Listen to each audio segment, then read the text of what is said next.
siksi ne on ne laatikot noin päin, jos pohjat on eellä, niin se ottaa ensin hajun ja sitten vasta, niin kuin, että tavallaan, että onko siellä mitään vai eikö siellä.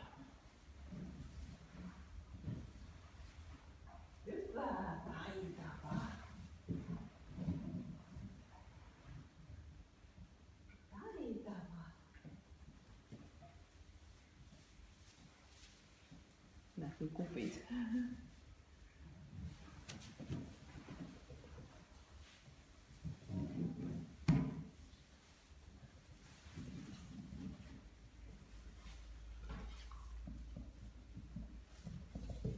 Ja se mitä tässä nyt tapahtuu, niin tässä on 2 tyhjää laatikkoa ja 3 saa hajun janaa.